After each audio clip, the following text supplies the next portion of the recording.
Welcome to episode 33 of the World of Screens podcast. On today's show, reviews for Eternity, Nuremberg, and Five Nights at Freddy's 2. And as always, we will look at last weekend at the Australian box office. I am Madden Marable, Peter Gray. You flip me upside down, you get Peter Gray, the Wicked Witch. I'm the founder and film editor at World of Screens, and joined by lead interviewer, reviewer of the AU Review, Rotten Tomatoes certified critic man, TIFF native, interview extraordinaire, and PG, flip it upside down, you get GP, which means g'day, Peter. How are you? I was like, Yes. oh, where are we going with that one? Hello, Nicholas. I am fine. As we both know, we've just come out of a movie together. We have indeed, yes. So Fun experience. we are super fresh on one of the particular titles, and you know what? It was actually a pretty fun We had a cinema fun time. experience. We had a We fun had a fun time. time. We had a fun time. But yes, I'm very well, very busy as always. Yes, the end of the year approaches. It feels kind of like once we get through, so next week, remarkably not busy. Very chill. Very, very Following chill. week, much busier. Very Kind of much feels so. like once the 18th, 19th happens, we Mm, should technically have at least a week or two of like uninterrupted, yeah. just enjoy the fact that we can be humans and watch all of the movies that we have both individually purchased. Have you lined up a handful that you like? I need to get through these. I'm I gonna haven't watch lined this. up anything up. I just continually like turn around and go, Mm, okay, like so, yeah. like I do. So Roman Holiday and To Catch a Thief, I bought in Nice. 4K. I have never seen those films. Neither have I. But I hear And Roman Holiday is I hear great. Roman Holiday is apparently they say it's one of the greatest romantic comedies of all time. I'm like, Mhm. sign me up. I've heard great things about To Catch a Thief. Mhm. So those two, I want to rewatch Naked Gun, obviously. Yeah. Um, I think. Oh, and I'm going through Lois and Clark. Oh, of course. Yeah, I saw you watching. Like You put it on I've Instagram the been other day. like, you know what? I haven't watched this show in like 32 years or What's the whatever it is. experience been like revisiting that? Um, like the transfer is actually really, really Yeah. stunning. Nice. It's weird. It does revert back to like, I guess you could say DVD quality whenever there's like a Sure. special effect sequence. Right. Right. So, but shots where it's like Dean Cain and Terry Hatcher in like, Metropolis or Day of Planet just talking, like looks Looks great. phenomenal. And I know that it's like, look, there's all of the Dean Cain stuff. I get it, but Yeah. So, did it's this make you want to join ICE by chance? like put all of that It's as like remove the art from the artist sometimes. honestly, it's like watching a completely different person. Yes. Yeah. Yeah. But like he is he's a great Superman Yeah. in the show is actually like really good. Yeah. I mean, I've never seen it obviously, actually. Yeah. I'm watching the first season. I know that it went through a lot of changes. I remember as a kid, I saw the first three seasons. I never saw the Right. fourth because I think by the fourth, it was dropping off in ratings. So they gave it like the shit time on TV. Like it was one of those ones that there was then pushed to Right. like, we'll put it at 2:30 in the afternoon Yep. when no one watches it. Um, Classic. but I do like that it's obviously filmed in the 90s, it's Mhm. set in the 90s, but it's also a kind of show that feels like it's almost from the 50s. Like it's got this real kind of like Right. timelessness to it. But yeah, he's a great Superman. Terry Hatcher she's a great Lois Lane. Like she is probably one of the greatest iterations of the character, I think. Yeah. Um, Right.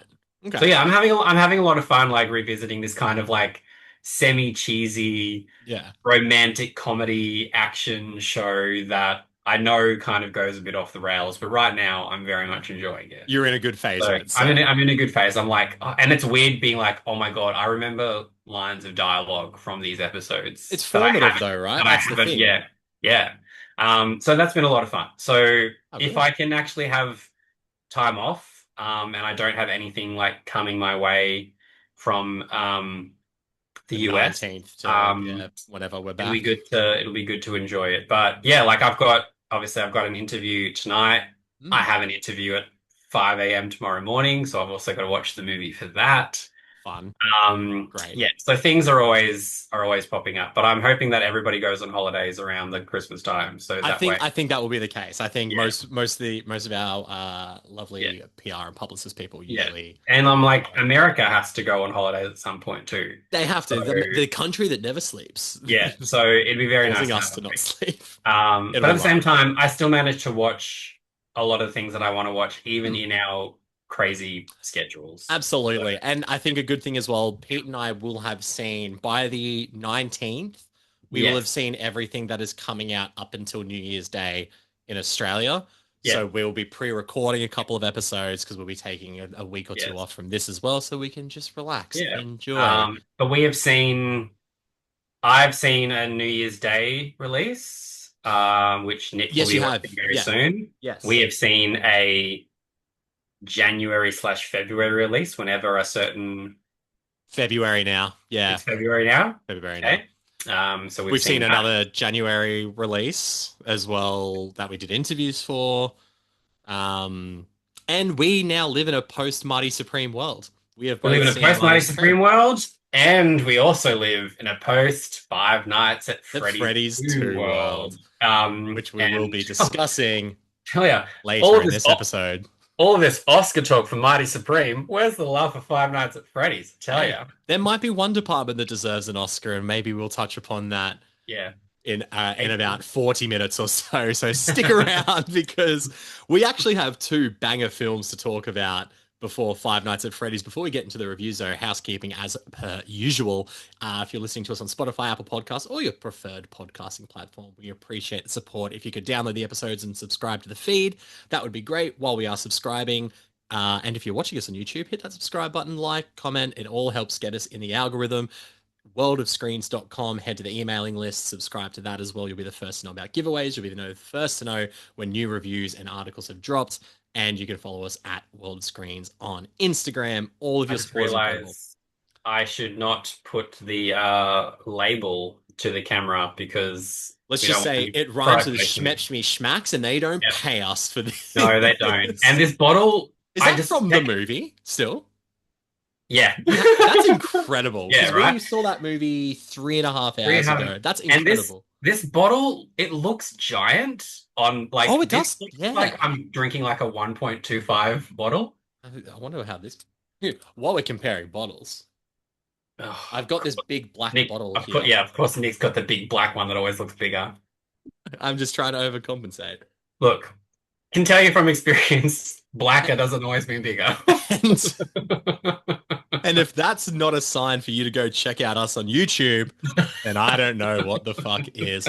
Well, with all this naughty, naughty chat, I Mm, found out from our first movie that we're reviewing that there's BDSM in the afterlife, Pete. I had no idea, but here we are. Let's here we review our are. first movie, I mean, hey, Eternity. You've passed away, Larry. Who are you? I'm Anna. I'm your afterlife coordinator. That's not a job. And this is the junction, where you choose one place to spend eternity You want a little sniffle? and who to spend it with. Joan!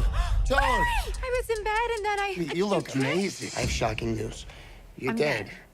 Yeah, how'd you know? It took him forever to figure that out. In an afterlife where souls have 1 week to decide where to spend eternity, Joan is faced with the impossible choice between the man she spent her life with and her first love who died young and has waited decades for her to arrive. So this is a fantasy romantic comedy starring Elizabeth Olsen, Miles Teller, and Callum Turner, with supporting performances from Davine Joy Randolph, John Early, and Olga Merides, I believe. Pete, this is a great movie. I had so much fun with this. I don't think there's been like a rom-com that has captured the late 90s, early 2000s feeling of like a high concept, big budget rom-com that is just full of charm, full of laughs in a long time. We've had rom-coms, don't get me wrong, but they've evolved a lot over these and they feel a bit more grounded and they feel a bit more real and they probably, you know, are a little bit more surface level with their emotions. I feel like Eternity deals with some shit, but it's really sweet. It's really funny. and I had a great time. Hmm. What did you think of Eternity? Yeah, I mean, I was excited for Eternity. I was like, I loved the concept. I loved the cast. I love that we were getting three people who I don't think we would immediately think of for a romantic comedy. Totally, yeah.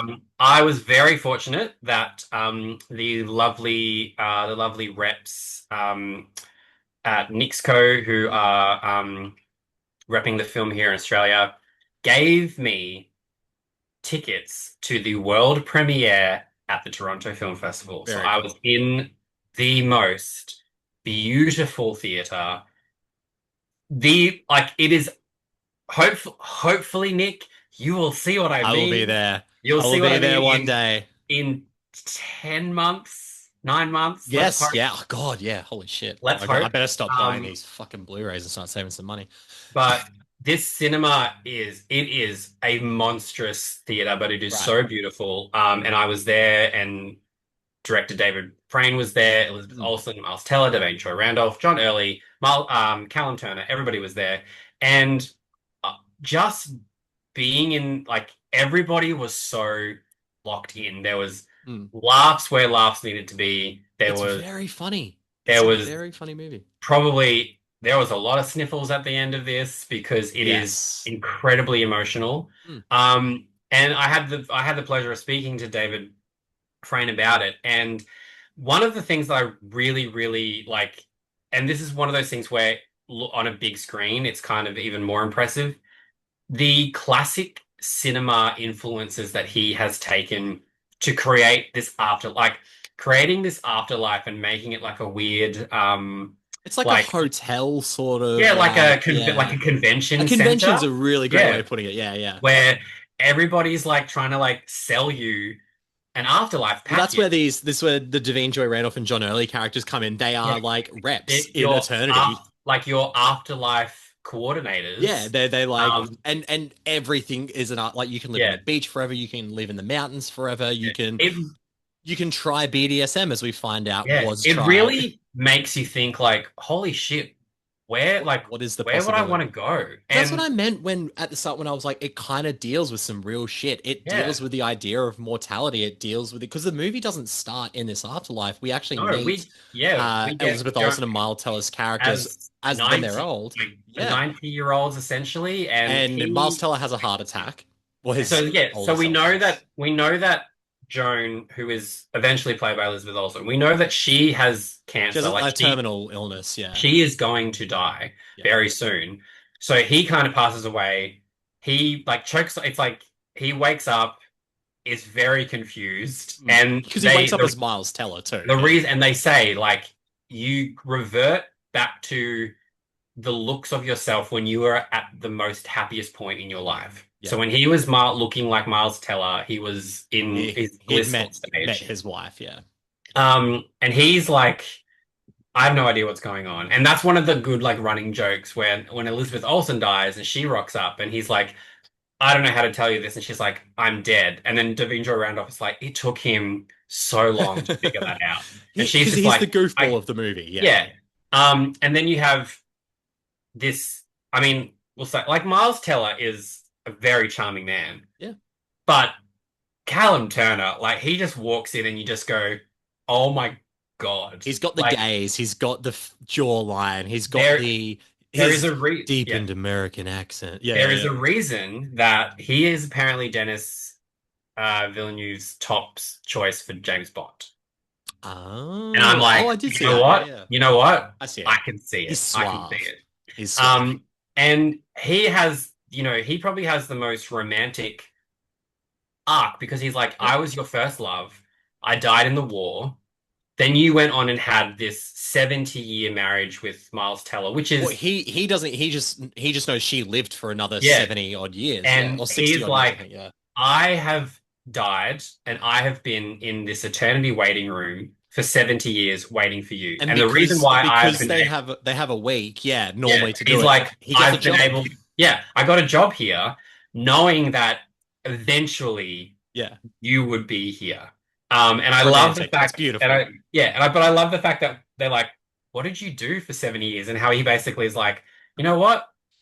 I might have had sex with a dude just to try it out. They're very open It's about super the fun. fact That like, is a great scene because he's like it's he's trying to figure out. He's like, I can't believe like I get why you married someone else, but yeah, I've been waiting, and the complexities of the relationships in this are incredible. But yeah, he's like, yes, I slept with other people in eternity.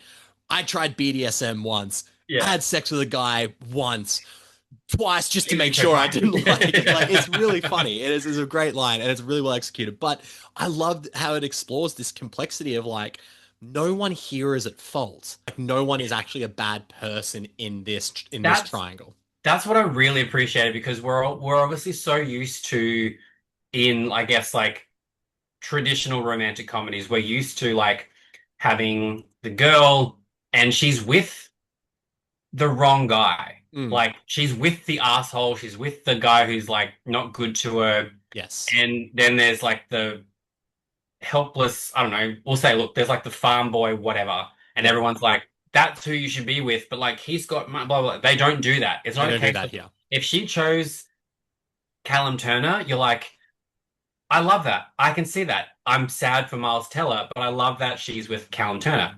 She chooses Miles Teller. You're like, that's great. That's so good. I feel bad for Callum Turner, but like, I love that she's with Both him. decisions Both have decisions, logical and then sense to them. and watching it, you're actually never really sure who she's going to choose, 100%.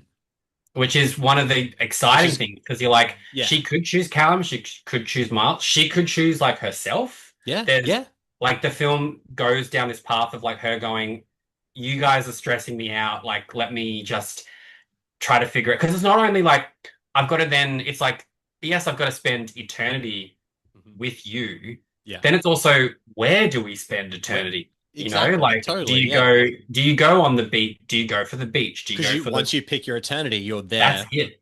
for eternity. That's it. Yeah. Did it make you sort of think like who and where you'd want to be? Not necessarily, because in a non-morbid way, I have thought about my mortality Yeah. at a young age, and I'm like, I'm kind of okay with just like the nothingness. Like, Right. I was like, I was born from nothing, I Yeah. think, and then so no, and that, like, again, I don't consider that morbid. Like, I don't No. need to be a soul that travels around. I was like, I'm gonna spend my time here and have fun. So, but if I had to pick one, it'd be in a fucking cinema. Like I would just live in like, a movie cinema. I'd be like, yeah, can Rhiannon you probably not so much. If we'd have yeah, to I'd be try like, and I would find a very compromise. happily like. I was like, as long as the thing is though, you just go, do you get continual movies or do you get one movie that plays? And then, what movie would you be okay with watching over and over I again mean, for eternity? I could watch The Departed over and over. I've seen that movie Yeah. almost 100 times. Like, I Yeah. could do that. What about you? Is it? I don't think you'd watch Batman Returns forever and ever and ever. No, I obviously love that movie. Batman Returns. I think it would be Scream. Scream, yeah. I think so. Because that's one of those movies, again, I've seen that God knows how many times, and there are still little things that That I you pick up notice and that I'm like, yeah. oh wow, that's so yeah. So I think that would be it. yeah. But I probably would that's- like I'd live with Rhiannon for eternity. You're like- I guess. This movie but- brings up those questions though. or because we don't know what kind of because the thing is though Totally. there's living on the beach, but you're like, yeah, you live on the beach, but you're like, but is that beach, does that have like a beach house attached to it? Very Because good that's where you point. just go, if we're living in a cinema, are we living in, I was like, can I live in a beautiful Surely. house that has its own The theater room? and then I And have then a room that I've is got- the beach, and But then I've got my library of films. how do we you know? hack the afterlife? This is what I want to know. This is what Because we need to honestly, that's where I would want to be. I'd be Yeah. like, if I can be in a nice house Yep. with people I love, and I get to just watch movies, I'll be like, I will leave people the fuck alone.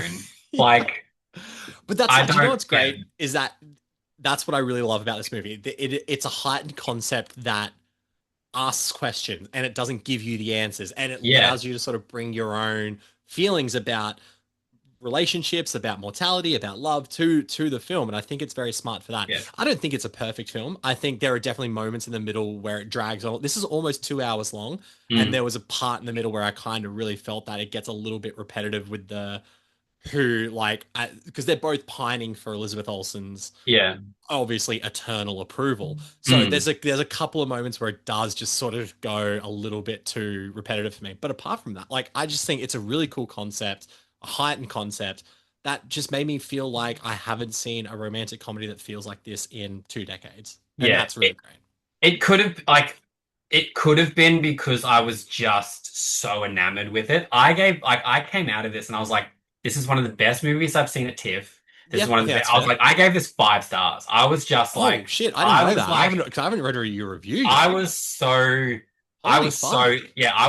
taken with this. Okay. Like, hey, I still gave it 3.5. I still really liked it. And I was like, this to me feels like it felt like a very classic romantic comedy in the sense of like, it feels like this is the kind of movie that it's one of those movies where, like, you go, oh, When Harry Met Sally, Pretty Woman, You've Got Mail, like those kind of movies that you can just watch over and over again. And you feel so delighted when you watch them. There's such a and Eternity to me felt like, I was like, it almost to me felt like, oh, Eternity, that movie that came out in the 80s or 90s that we have watched annually for 30, 40 years. That's what it felt like to me. Like, it was super really, accessible really for special. everyone. Yeah. That's what I really, really loved about it. Like, and if you're like, if you're married, it'll be one of those things where you just go, oh my God, like, and then somebody go, would I spend eternity with you? If you're mature in that way. Yeah. If you're single, you'll be like, fuck, I hope I find someone like Miles Teller or Callum Turner to be with me. Or you go, hey, maybe I'll be going to eternity with my best friend. Like, and then you just go, good question. And at least I know if I want to wait for one of my besties to die, I just get a job. And I know that I can become a bartender or I become an afterlife coordinator. There's countless things you can do. And hopefully you're happiest in your life when you feel like you look the best, because that's how you're going to look for the rest of eternity, which isn't a bad thing when you look like Elizabeth Olsen. Which is startling and disturbing when there are children there as well. And you're like, these kids are dead technically. Which is but then you just go, did they die young or did they die old? And they just go, child, because it's one of those things. That's so sad that they were never happier than they were as a child. But honestly, I kind of get it at the same. Like, I'm not saying I'm not happy. But I know what you mean. When you're a kid, you have zero fucking worries. To be a child again. Like, to be like, let's just go outside, and when we come home, we know we come home because it's dark. That's how you knew you came home. You know what that just reminded me of? What would be great for eternity? Walking around a fucking Blockbuster. Just that feeling. We're trying. Feeling. Yeah, we are. If we combine ours together, we might make we have a Blockbuster. Yeah. We can be you and Dave Lee. But like that feeling of like going to Blockbuster, picking things out, discovering new things, then you go and be like, we're gonna get pizza or KFC or Thai food or something, and you just, that Friday night, that's your eternity. Just that would be amazing. Beautiful. Influences nowhere. And if that's how this movie made us feel, I hope it brings the same sort of feelings. I feel like even if you're not like a romantic comedy person, I still feel like this movie will have something. It's super accessible. It's a movie for everyone, which is great. Yeah. And like, we won't spoil the ending, but were you happy with the ending? Yes. Yeah. I very much so like the ending. Yeah, I like that whole last sort of 25 minutes. Yeah. I thought that was great. So, and we will just quickly say, Divine Joy Randolph and John Early are fucking hilarious. So good together. They're so absolutely fantastic together. And like how they're like, because Divine Joy Randolph is like, I really want Miles Teller to win, but she's like, but look, I get it. She's like, Callum Turner looks like that. You've got a lot of your work cut out for you. Whereas John Early's just like, I've got Callum Turner. We're fine. We're okay. He's so funny in this as well, John Early. So good. Yeah. Big recommend for Eternity. And now for a slight change of pace, we have another theatrical release coming out this week, the historical epic Nuremberg. Let me see your hand! It's Hermann Goering, Hitler's second in command. Dr. Kelly, you are standing inside a military prison. It currently houses what's left of the Nazi high command. Your job is to evaluate Goering and the others. Sir, this might be a little bit beyond my area of expertise. Doctor, no man has ever beaten me. A World War II psychiatrist evaluates Nazi leaders before the Nuremberg trials, growing increasingly obsessed with understanding evil as he forms a disturbing bond with Hermann Goering.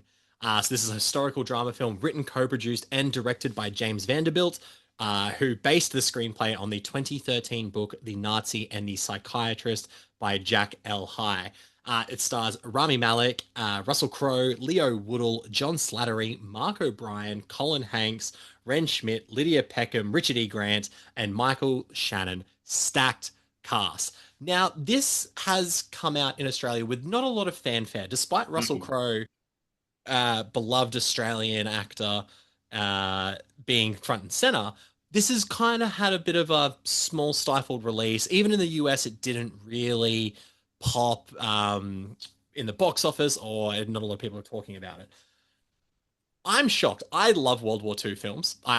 Me and Rhiannon actually have like a weirdly unhealthy obsession with World War II. We've watched all the documentaries, we watch all the shows, we watch all the movies. I put this on being like, okay, like it's 2.5 hours. It's a historical drama. Russell Crowe and accents haven't always gone hand in hand. But I've loved his attempts in The Pope's Exorcist. Within about 10 minutes of this movie, I turned to Rhiannon and I was like, oh, this is really good. So, like, I love the production design, the set design. Like, this feels like an epic movie. And it just got better and better and better to the point where I'm like, Nuremberg is genuinely one of my favorite movies of the year.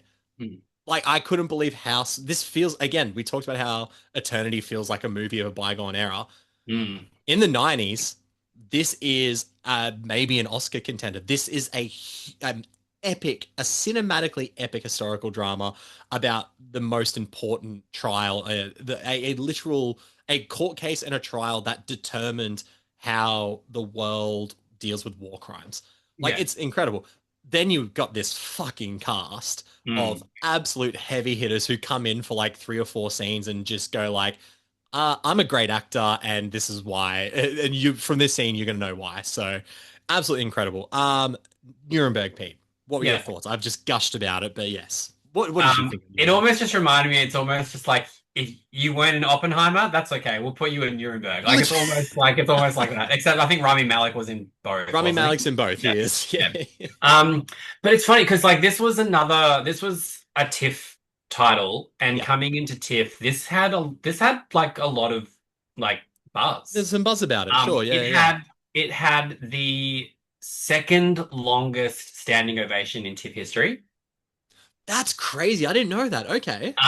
And everybody came out of it and was like, this is really good. And like, yeah, wow. So it is disappointing that it's like kind of had, it's funny though, like in the States, it didn't open well, but it's had really, really small drops. Like it's really held each week. It's held well. Okay. So it's one of those like word of mouth movies that's kind of like hanging on. So it would be really nice if the same sort of thing happens here. Sure. Yeah. But, and you know, it's like Russell Crowe, he's not really the selling point that he used to be. It would be really nice if this movie kind of like brought him back because just look, he's incredible. He is incredible, and the last few years he's chosen not great. He's chosen a paycheck, sure. Yeah, like Pope's Exorcist. We will defend how much fun we had with the Pope's Exorcist. Though. We had a lot of fun with Pope's Exorcist. We enjoyed moments of Kraven the Hunter. Yes, we didn't like The Exorcist as much. No. His accent work in Thor: Love and Thunder was great. That's a stage. That's a stage.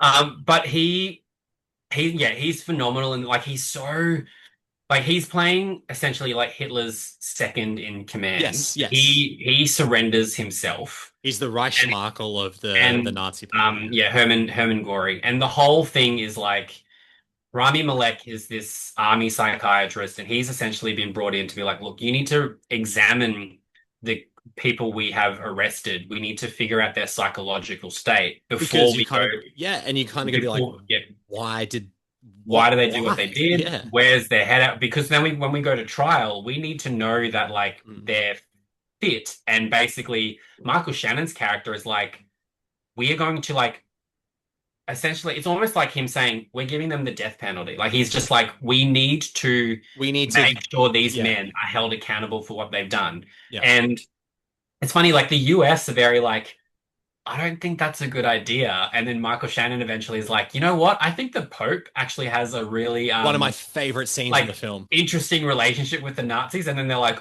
you know what? It's fine. Like we can't have that as a like it's the manipulation of it is just it's so entertaining. This is why it's an epic, because we have these multiple threads that come together. That's the thing. It doesn't leave any of its stories kind of like in the dark. Yeah. And there's two main ones, which is the relationship between Rami Malek and Russell Crowe's characters when he's in the prison and they're doing their interviews in the prison. And Rami Malek's character is what he's doing a job, but he's also kind of driven by pride and ego, because he's like, I'm going to write a book and it's going to be a best-selling book telling the world why the Nazis did what they did.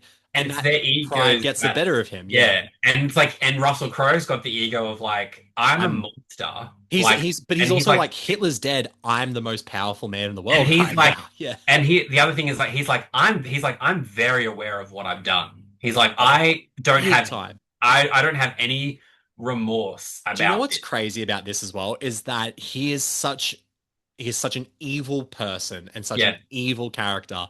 Yet Russell Crowe plays him. Oh, there's so much an intriguing, engaging, and there are times where genuine, just human emotion comes out, especially when there are things involving his wife and kid, and you go, "Why the fuck do I feel bad for this him guy?" enduring? And then in a second, you go, "No, this guy's a fucking animal. He's a monster." And I think that's an incredible screenwriting.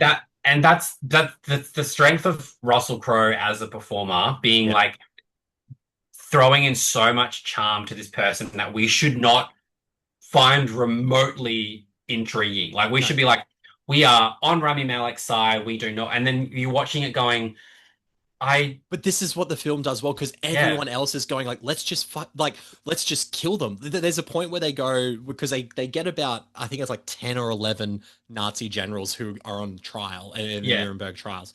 And people are just suggesting like, let's just kill them. Let's just firing squad. Yeah.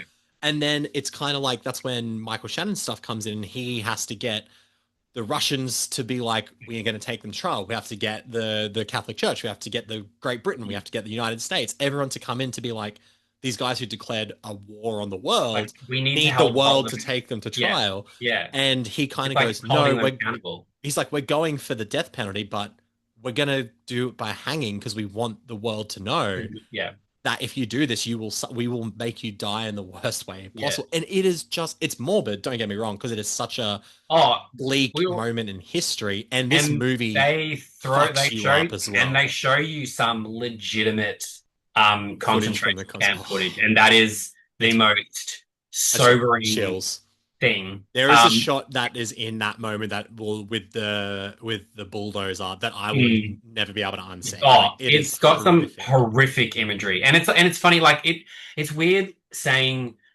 you know, it's such an important film, it's such an important story, and yet James Vanderbilt, who we'll just say, like, yes, he's written Zodiac, so he has that kind of morally grey history love.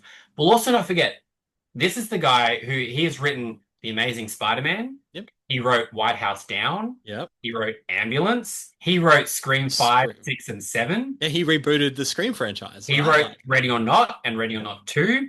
This guy knows how to make entertaining films. Movies. Yeah, and it's why Nuremberg also, it really has this kind of like Aaron Sorkin-ness courtroom like crackle to it. Like you're so enthralled and you're like, why am I entertained by this kind of movie. Because it's like I said, it's 2.5 hours long, and probably about just over an hour into the movie, The trials the take a trial lot to begins. get to, yeah. But once the trial starts, you're just like, you can't. I not- turned to Rhiannon and I was like, I fucking love courtroom movies. And Yeah. I was so, but the hour that precedes it You is need that still hour, though. fantastic. Now, Yeah. I will admit, this is a long movie and Yeah. it packs a lot into it. It's not fast paced. It's not like a relentless film, but there was not a scene I wasn't completely enamored by. Yeah. I wanted as much, and the production design is incredible. It feels like such a monumental, a big movie. Yeah. Performance is great. Michael Shannon's fantastic. John Slattery's fantastic. Everyone's brilliant. Leo Woodall. Oh, I was about to say he is brilliant. Maybe my favorite part of the film. He's like he's the emotional center of the film. Like he is his monologue. Yeah. At the train station is. I was like, we love Leo Woodall, by the way. Like we he as is defenders. He is a sweetheart. Yeah. He's a sweetheart. Met him in real life. I shook his hand earlier this year at the Bridget Jones junket. Yeah. And he was like, "Hey mate, I'm Leo." I'm like, "I know who you are." We're like, we know who you are. Yeah. Didn't know he had this in his repertoire, and he pulls a monologue out in this film that made me tear up. It is just phenomenal. I fucking love this movie. It's great. Like, yeah, and that's the thing. He like because so far, we've seen him as like he was like the cheeky bad boy in White Lotus. He was like the sexy love interest for Bridget Jones. Yep. He hasn't really been able to sort of. One Day, I think, is probably what a lot of people went. Yeah, like he's got probably something. But no, he's phenomenal. There is a reveal about his character that it caught me off guard about 10 seconds before it happened. Just me being me, I just turned to him. I'm like, he's about to say this, and he says it, and I was like, oh fuck. Yeah. And there's an emotional payoff with that at the end of the film that I was like, that is just a good person. Yeah. I was like, he is kind of one of the purest people in the film, because everybody kind of has like an agenda, and he is just like, and he does to an extent as well, but like he's the one who has the biggest sort of emotional arc. So. And especially when he kind of starts out almost like not as like I'm not going to say comic relief, but he kind of starts out as like he's an like, offsider to run. He's Herman Goring, his like interpreter, he's the translator, and there's all kind of like those like jokes about like, oh, he fully knows how to speak English. He's been playing you this whole time, and he's like, and so it's like the arc that he gets is one of the strongest aspects of the film. And it's like, and this is like, again, kind of the same thing with Eternity and romantic comedies. Even if you're not a war person, this is just, I mean, you can just go, this is just a fantastic courtroom thriller. And that's what I think it should be pitched as. This is not necessarily a war film, because this is after the wars happen. Hitler is dead. The Allies have won. So we don't get any like random scene that goes to soldiers fighting. There's not like the soldiers returning home. This is all about the trials. Even just like the whole, like, I was so enraptured by them going to this bombed out hall and being like, we're going to turn this into this masterful courtroom for this historic trial. And they're like, how many people do you think it will seat? And they're like, oh, maybe like 60. And then you see hundreds of people turn up for these trials. It is phenomenal. I'm really pissed that this did not get as big of a release as it deserved. Just because I loved it, I know not everyone else will. It's not going to be like, I don't think it's going to pop up on loads of people's favorite movies of the years. But I think in terms of historical epics that have come out in the last decade or so, this is one of the best ones. 100%. Yeah. Like it is a shame it's a shame that it's kind of going to be like forgotten or ignored. It would be really nice if like it's just some kind of a random thing where all of a sudden Russell Crowe's name is in contention with something, because like it was funny, out of TIFF, like that started to be one of the conversations. Like I heard a lot of people say like, oh my God, like is it his Oscar return finally? Is he gonna do this? Yeah.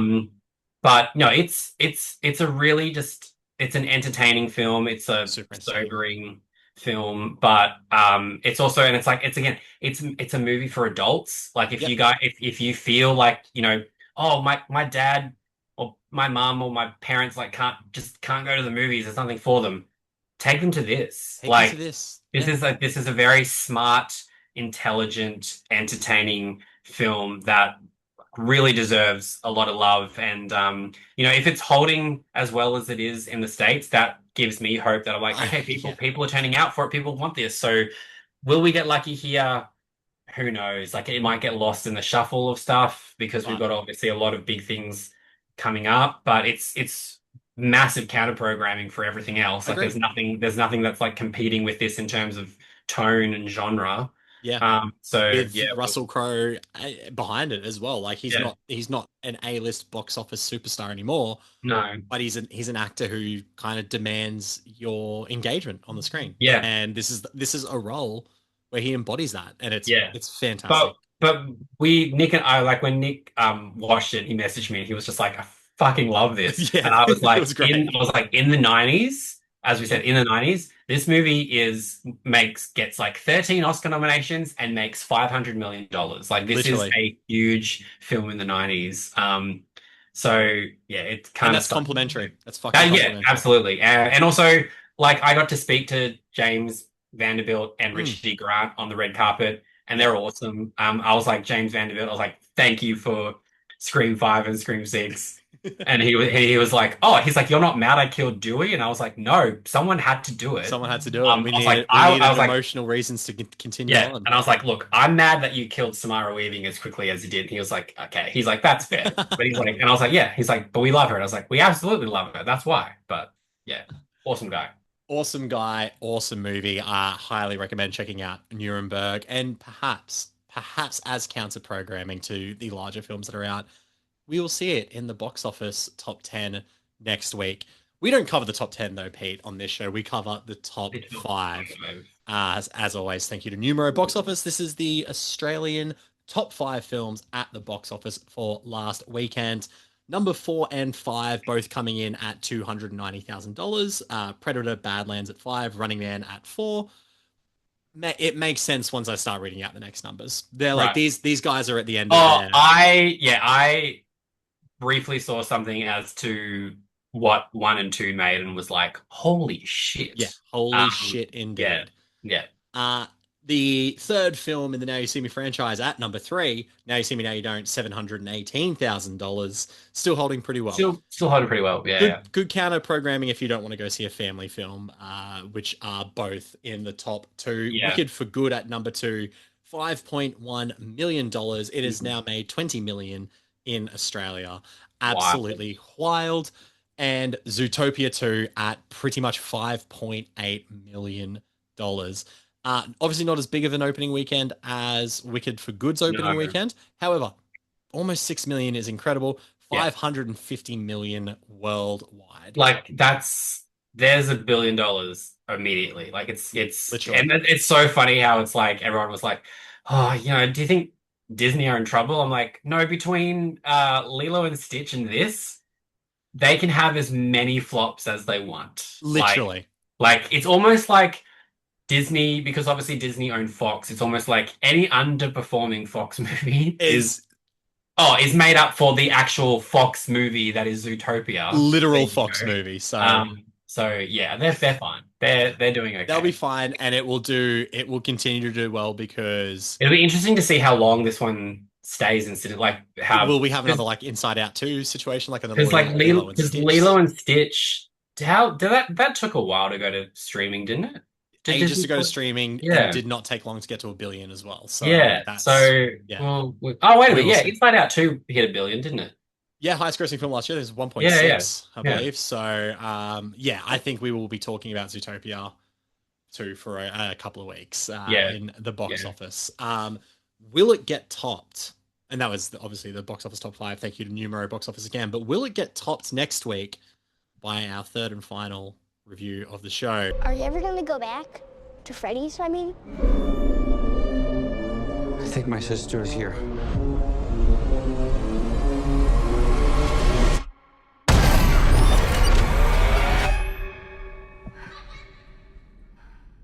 Where are you gonna run to?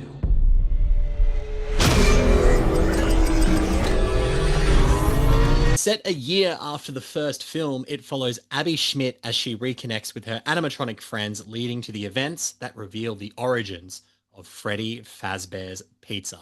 So this is a supernatural horror film based on the video game series Five Nights at Freddy's, created by Scott Cawthon, and is a sequel to the 2023 film adaptation. The film was written by Emma Tammy and directed by Emma Tammy and written by Scott Hawthorne, and it stars Josh Hutcherson, Elizabeth Lau, Piper Rubio, and Matthew Lillard, all reprising roles from their first film, with the addition in this film of Skeet Ulrich, Wayne Knight, McKenna Grace, and Tio Briones. Funny that he's credited, but we won't say too much about that. Joining the cast this time round. We obviously we're not doing this version of the podcast back in Five Nights at Freddy's 1 came out, but it sucked. We did not like it. And I think that was the general consensus of most people in the world. Despite the fact that that movie made what, $200 million? Something fucking ridiculous. Something Enough wild. to warrant not just one sequel, but we are getting a Five Nights at Freddy's 3, which has been confirmed. And by the end of this film, you'll go, oh, that's have why. to do this again. Look, we will say, well, I will say, and then Pete, you can say what you want to say. I will say that for the first film, it wasn't scary. Didn't have like a lot of action. It was boring.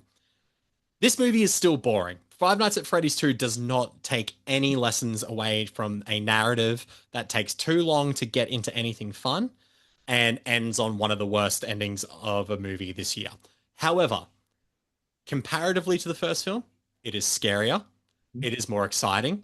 It's having a little bit more fun with the premise this time around, and it has more action. It learned some lessons. It didn't learn all its lessons. It's not a good film, but I've got to praise it for being slightly better than its predecessor. That's high praise. Yeah, look, it was like one of those things where it's like the bar was not high enough to jump over. The bar was not high. So saying this one is better is like great. Like, what, like it's like wet shit is better than dry shit. I don't know. During the movie, I was literally like, do you know something is shit but smells slightly better than shit is still shit. Yeah. Like at the end of the day. Well, it's like you can't you put lipstick on a pig, it's still a pig. It's still a fucking pig. It's just a slightly prettier pig. Who's a pretty pig? Five Nights at Freddy's 2 is a pretty pig. And it sucks because it's like, look, we were very fortunate to speak to director Emma Tammy and star Josh Hutcherson, and they were delightful and they were so enthusiastic about this film. They didn't lie to us. They didn't lie. They did say that they took notes from audiences that the first film wasn't scary enough, so they added more scares. Technically, yes. Comparatively, there are more scares. And look, I admit I jumped a little bit. There was 2 or 3 that were like pretty not at like a good jump scare, more just like they cut to something that I was like, oh, that was unexpected. They do I don't think I'm over exaggerating here. About 15 to maybe 20 times in the film, the jump scare is a loud noise and an animatronic jumping at the screen. Yes, it's like the video game, but there is a thing called diminishing returns. And there was a point where we were just sitting there and going... the first 2 times it happened, I was like, cool, you got me. And then after a while, I was like, okay, I'm done. You're telegraphing them at that point. Like, we know what's going on. It started off slow. There was I thought we were in trouble. Hey, I was like, is this just the first we were both like, this isn't good. And then towards I will say the early middle. When McKenna Grace's character is introduced. And her and her spectral spookies or spookers or something. Basically, they're Ghostbusters. Let's be honest. It's Shelby Oaks all over again. And then we found out that the film is actually set in the early 2000s. Which means the first one set is the early 2000s, and we had no idea. Because the beginning of the film starts in the 80s, it then goes 20 years later, and we're like, oh my God, the Is whole this the time. early 2000s? Yeah. Which makes sense because like the mobile phones are crap and like Well, there's people no are like making phone great, calls on rotary and telephones there's and like shit, no right? great Yeah. internet. It makes sense. Yes. And honestly, in a world now, something like Five Nights at Freddy's, it wouldn't take long for that to become To like, actually do that. Yeah, yeah, yeah. yeah. So it makes sense. Um, but when her character gets introduced and she and her friends are kind of like investigating Five Nights at And Freddy and Fazbear's this is restaurant. kind of there's a cold open, but this is also where like the new big bad is introduced, the Yeah, marionette, which I yeah. thought was genuinely quite It's a unsettling and quite it's a creepy. creepy design. It's a Yeah. creepy idea. It just Creepy isn't. maneuvering and It stuff. just Like isn't utilized as well as it could have it been. would And then by the terrify the time shit out of me if I was 12. that, and this is what we said. This movie will, if you're 12 years old, this movie will probably be scary. Yeah. It'll probably be really exciting. If you play the game, I'm going to assume again this will Yeah. have things that you enjoy. And But I think it should be said, Pete and I, neither of us have played the game. we haven't So, played the game and we're not 12 years old. or games. But like that also doesn't mean like again, other films that are designed for younger audiences or female audiences or whatever, that doesn't mean we can't enjoy them Enjoy and them. Oh, God, and no. find our way into it. It was just a case of we know what horror can do, Yeah. and this just did everything very safely. Yeah. It, It's very it narratively choppy as well. and then when it sets up like interesting set pieces for horror stuff, it then just doesn't follow through on We them. Like, will, I will admit, and I feel like you were the same just based on our reactions. There is one dream sequence in this film that is actually truly great. Like I was watching, I and was like, Emma Tammy is cooking here. There is some really upsetting visuals. There is some real tension. There's emotion behind it, it's and it also works suggesting quite a horrific relationship between father and daughter as big well. time. Yeah. And and then it gives Matthew Lillard a brief moment of being able to be really like intimidating, scary. Yes. I will look, I'm gonna say it for the Scream fans. Do not expect Matthew Lillard and Skeet Ulrich to be in the same scene together. That felt like a very big missed opportunity to put Huge. these two men back on the screen, And with especially when how they're both playing fathers. they're both playing fathers, and with how the movie ends, there was absolutely an opportunity for Oh, there was a someone massive to come back. opportunity. Yeah. Yeah. And we will say the ending. Oh, the ending is going to piss a lot of people off. It It's pissed us off. bad. It pissed off the other. So we were very fortunate. We saw this. Me and Nick were, for briefly, the only The only two. people. And then about 20 minutes later. And then, yeah, 20 minutes, the movie's gone. Then two people walked in. And they didn't make No, they were fine. they Yeah, didn't yeah, make yeah. any noise. And then We when were it all there ended, to enjoy Five Nights at Freddy's. then when it ended, I heard she was like, "What the fuck was that?" And I was like, "There you go." Like, It's and a I was terrible, it's a terrible last 10 terrible, minutes. and it's like, awful. oh, this is such sequel bait. Like, It's not even just sequel bait, but like there's something that happens in that last bit that is like a bigger connection to the first film. And I was like, that's not telegraphed once in the entire film. no, Like it is such a cheap thing to bring back. So, and I think a lot of the problem with this is Scott Cawthorne's script. Now, I know how vigilant the Five Nights at Freddy's fandom can be about shitting on their beloved thing. I've heard the lore of the games is endlessly deep and people love it. It's like anything that is ingrained in horror, sci-fi, fantasy. Like if you love it, you love it, and if you don't, you don't. This is a fucking terrible screenplay because no scene really flows into the next one. no. There is no narrative flow to this movie. And then by the time we get to the end and two certain things happen, I was like, that fucking sucked and that fucking sucks. Like, it's not good. And it also like character-wise, Josh had like he seemed so bored. Let's just say this. Like he had a great interview. He was so fucking fun to talk to. Yeah. He's a great actor. If you're not watching I Love LA right now, like he is so good in that show. Man's got a mortgage to pay. I don't blame him. He just seemed so bored. Like every scene, it was like, fuck, all right, here we go. Like, I don't know. Like there was no passion to like it's weird. Like, Matthew Lillard in the brief moment he's in it, Skeet Ulrich in his sort of brief moment, they actually feel like they give a shit about they're giving some Elizabeth gravitas. Lyle, like she's not working with great stuff. She's kind of like she had moments where she was okay. She's a bit wooden though, yeah. Look, McKenna Grace.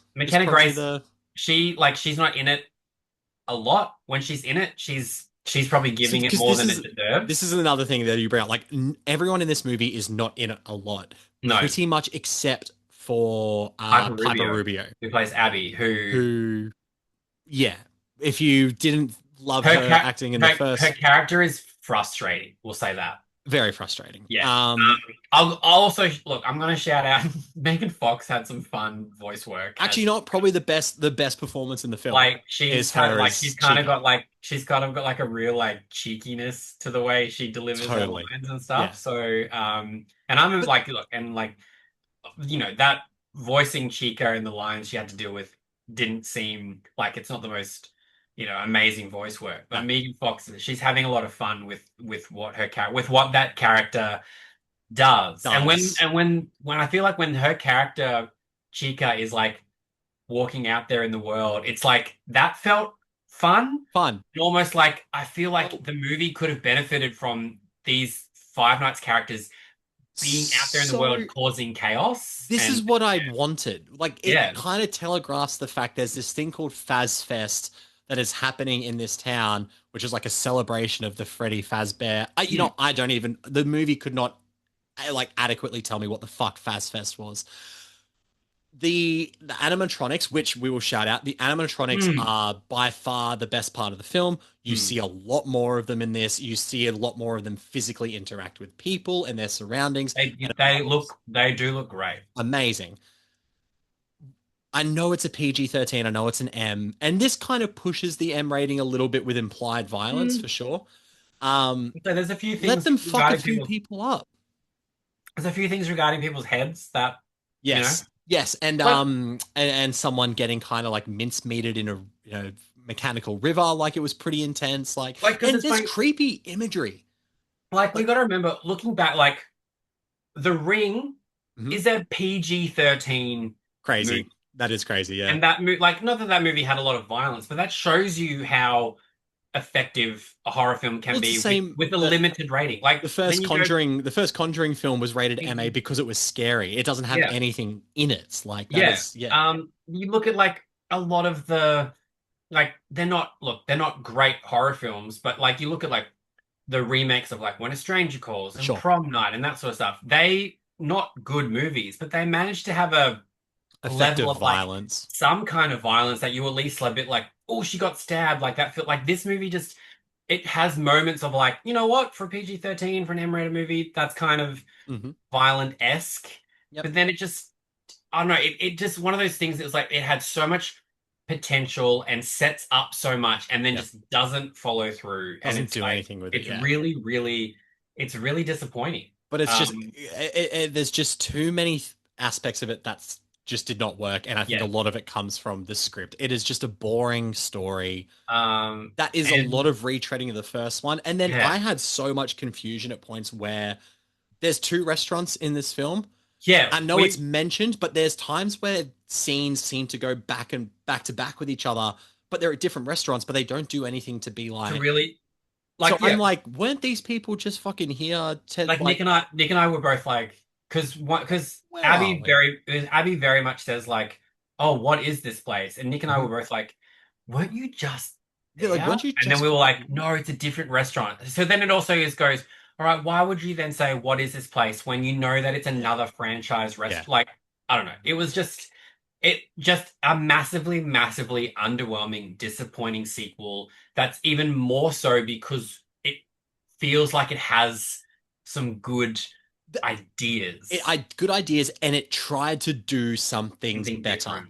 And it succeeded by the bare minimum in some of those respects. So will this make a shitload of money? Yes. We've seen sessions like when we were going to go watch it today.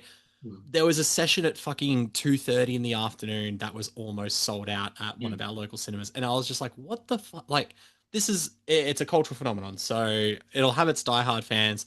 Front loaded, we would talk in the car. Front loaded first week probably, and then we'll see what happens from there. We will be they are developing Five Nights at Freddy's 3. We will be getting this again. More Probably in 2 years. Still would love to chat with Emma Tammy for that again. Josh Hutcherson, would love to chat with him, and see what goes on from there. But yeah, it's not good. It's not a good movie. And it pains us because it's like we don't want movies to be bad. No, shit no. And I don't give a fuck about like, oh, they were just making shit from IP. I'm like, if you can make it interesting, it's still an interesting movie. The games are there. If you love the games and you love the lore of the games, it's still there. We can try and do something interesting with the film version. These two movies are not that. They suck. And you know, I think a lot of it comes from the script. I think the script is for both of them is terribly boring. Yeah. But they obviously pay homage to aspects of the game a fair bit. There is the second to last climactic moment is pretty much ripped from the original game, as far as I'm aware. And there's some moments there that are cool. There is Scott Cawthon kind of throws shit on himself because Josh Hutcherson talks about the fact that there's no door in this room, that he's trying to like hack into the animatronics, and he goes, "What idiot designed this place?" There's a moment where apparently if you put a Freddy mask in front of you, the animatronics don't recognize you as human. So he goes like, "That's not going to work." And then he tries it, and of course like, that worked. Which we said, for people that don't know the game, will probably piss them off, sort of thing. Oh, because it seems so dumb, and so simple, and but it's for the gamers, and that's fine. So, but yes, like I said, 2 years from now, we'll be talking about Five Nights at Freddy's 3, and we will go in with blind optimism once more. Yeah. You know, it's like the Strangers Chapter 3 effect. We will be talking about that too. We don't usually go too much like inside baseball on this show about stuff, but I think contextually it's worth pointing out, especially in the nature of like a lot of people are a lot more privy to how PR and publicity works for films. Before, and obviously we said at the top of this review, like we just saw Five Nights at Freddy's 2. Yeah. We did the interviews about a month ago or 3 weeks ago, right? For about that. Yeah. For Emma Tammy and Josh Hutcherson. They did not screen the film for us beforehand. Very rare. It's very rare this happens. Very rare they don't show us. Maybe once or twice a year out of like 200 interviews, we will not see the film beforehand. Yeah. But it was very explicitly stated that media press will not be shown the film before the interviews. And that we always kind of go, there's two things we kind of indicate sometimes quality of a film is that and embargo dates. Yeah. And the fact that it wasn't screened at all for media here in Australia anyway for these interviews is a little bit telling. So, and we found it. And unfortunately it turned out to be true. So, but yes, but that is Five Nights at Freddy's 2. That's another episode. But also we also won't begrudge people who like it if this movie makes a shit, because like it's one of those things. Five Nights at Freddy's made so much money. It seems like Five Nights at Freddy 2 should as well, but also we've seen Megan 2 completely underperformed. So who knows if this will be interesting next week. But yeah, if you liked Five Nights at Freddy's, I imagine you'll like this, because this is better than the first one. Technically better than the first one, but we did not like the first one, and we didn't. I think it's more that I think this is just more disappointing because we saw the nuggets of like where this could go. And obviously there was like, and I was like, I don't think Emma Tammy is a bad director. I don't think so either. I think it's just working with a very limited. If anything, the dream sequence alone shows her talent behind the camera. And I think it's like, you know what? I was like, maybe we should let Emma Tammy cook on like an R-rated horror movie. Amen. Like, and let her like, because I was like, that dream sequence, I was like, that's some dark kind of shit. And I was like, I feel like that would be imagery. Yeah. So we'll see next week just how this performs here, and obviously in the US. I'd be shocked if it doesn't do well, just because it's not going up against anything major. So I mean, its only real competition is Zootopia 2, really. Yeah. And obviously Zootopia 2 was, even if it has a massive drop, it'll still probably be That's number still one. making a shitload of But money. Yeah, that's Five more Nights at what I'm Freddy's interested 2 in. wouldn't have cost that much to make I either. don't think so. And So- you can kind of tell. But that's Five Nights at Freddy's 2. That is World of Screens podcast. Pete, you mentioned in that review that there just wasn't like a lot of violence in the film. Don't you worry, because next week we're going to be talking about a very violent film, but it's also a Christmas film. How wonderful. Oh yeah, I was like, what? Oh my God, yes. Another one we saw also, a little while ago. I was like telling you about how long ago we've seen certain movies and done certain interviews. I was like, oh my God, That's right. I have a whole review and a whole interview for next week's film. Yeah. Which is Silent Night, Deadly Night. We'll be reviewing the show, and the new James L. Brooks comedy, Ella McKay, which we have not seen yet, but we have seen some of the reactions. Interesting conversations ahead by the sounds of it. Yeah. Yeah. But hey, we might be proven wrong. Look, my only I would love to be. I love because like my two things about Ella McKay is like obviously aside Firstly, before the who is she? before the reactions came out, Yeah. I was like the embargo being the morning of, Never a great sign. and the fact that James L. Brooks, who is an incredible romantic comedy drama writer director, his last film was How Do You Know? And Right. that 2010, right? 2010. That wasn't great. Despite Paul Rudd, Reese Witherspoon, Owen Wilson, and it's Jack Nicholson's last movie. Last movie so far. A part of me is like, Jack, just get. Imagine if he pops up in Ella McKay. Just get one more. But now that the reactions have come out, I'm like, ooh, it seems like it's. Yeah, there's. Yeah. Which I'm like, oh, and I was like, I love Emma Mackey, and I was like, I want this to be like a good vehicle for her. Yeah. And the cast of this is like insane. He gets people in, so we shall see. But yes, going in like 48 hours to see that film, essentially. Yeah, pretty no, much. Less yeah. than that. Less than that. Yeah. 36-ish hours. So we will see if it lives up to its reputation. We will indeed. Yeah. So that is next week, Silent Night, Deadly Night, and Ella McKay. What a double feature. But if you can't wait till next week to hear us talk about those films and you want to see more, Pete, where can everyone find you on the interwebs? You can find me at theaureview.com, where on Monday, December 8th, my interview and my review for Silent Night, Deadly Night will be released into the world. You can follow me on X at RatedPDG, on Instagram at RatedPDG. And you know what? I've only gone and fucking done it. I've joined TikTok, and I'm oh, and like I have no idea if I'm doing anything correctly. Neither do I. But here I've got a couple hundred likes already on stuff. One of my videos is a couple thousand. I'm like, great. It's gone viral. But I was like, it just seems like it's inevitable. If you can't beat them, join them. I was like, hey, maybe I'll just call people out on TikTok. That it seems to work. I feel like I can't do on Instagram. So, but yeah, I'm on there too. So you can look for me saying how much I didn't appreciate the way Adam Sandler says puppy in Jay Kelly. So I still haven't seen that. I know it's on Netflix tomorrow, so I will be watching it this weekend. Really pissed me off. Shit. Okay. I don't know. No. Just the film itself is. Oh, right. The film itself is just. It's fine. Yeah. But Adam Sandler calls people puppy, and it kind of pissed me off. Okay. He says it a lot, and I was like, I don't like this. Should you put a puppy supercut up on TikTok and see how it goes? Maybe. But I was like, that would also require me watching the whole thing again. And I was like, I don't want to do that. I'm okay. I've got more shit to do. But yeah, so there's that. So you can find me on TikTok just doing, I don't know what the fuck I'm going to do on there. Who knows if I'll stick with it. We're figuring it out. We're figuring it out. So, but yeah, that's where you can find me. And obviously Rotten Tomatoes, Peter Gray, GRAY, where I was the first person to put the Oh What Fun in review up. Hey, there we go. Which is probably why it's done so well, because I was the only person in the world who did it. There we go.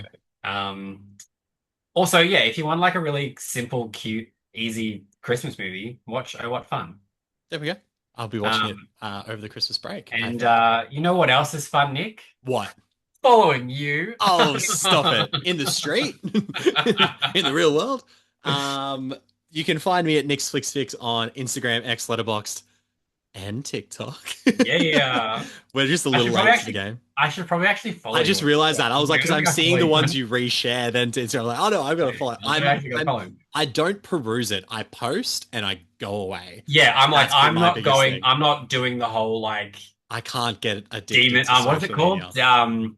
Doom scroll. I'm Doom not doing scrolling, that. yeah. No, I can't do it. I can't do I it. will post something and then I'll get a notification. I'll be like, oh, someone likes it. Amazing. Literally, someone viewed your profile. I was like, ooh, who could it be? I was like, yeah, can you fucking follow me then? don't just view it. Follow me. The American psychos of Don't TikTok. just stare at it. Eat it. Eat it.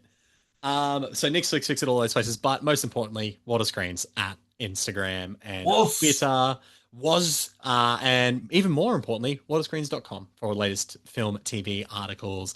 Award season is well and truly kicked off after the Gotham Awards happened, and I was actually very happy with Rose Byrne's win. That very happy.